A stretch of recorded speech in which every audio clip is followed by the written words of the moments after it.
ఇక ఇదంతా వీళ్ళ ఘనతే వచ్చింది. కాంగ్రెస్ ప్రజాప్రతినిధులే రుణమాఫీ కాలేదంటున్నారు.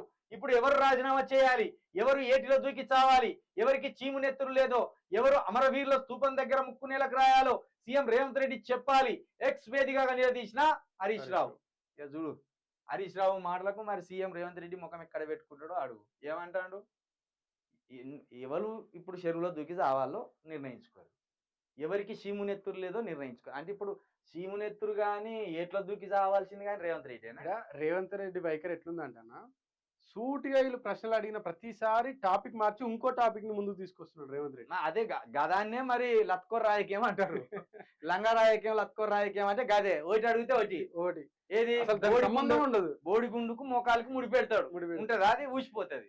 ఇప్పుడు అరే బాబు మీ కాంగ్రెస్ ప్రజాప్రతినిధి రుణమాఫీ కాలేదంటే ఏమంటారు, మేము తక్షణమే కేటీఆర్ ఫామ్ హౌస్ మీద దాడి చేస్తాం, కేసీఆర్ అవినీతిని బయటికి తీస్తాం అంటారు.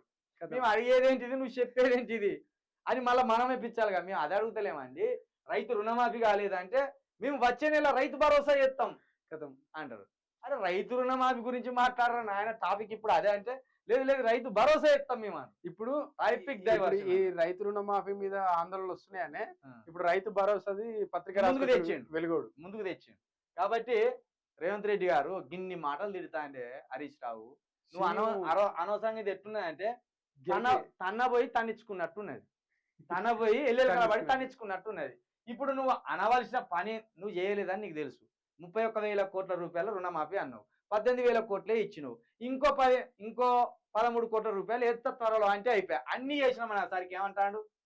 ఇప్పుడు ఎవరు రాజీనామా చేయాలి? 18 కోట్లు ఇచ్చినావు, నీకు చీము నెత్తురు ఉంటే, నీకు సిగ్గుచరం ఉంటే నువ్వే ముక్కు నెలకు రాయాలని గిన్ని మాట తిడతా. కాబట్టి అర్థం చేసుకోవాలి.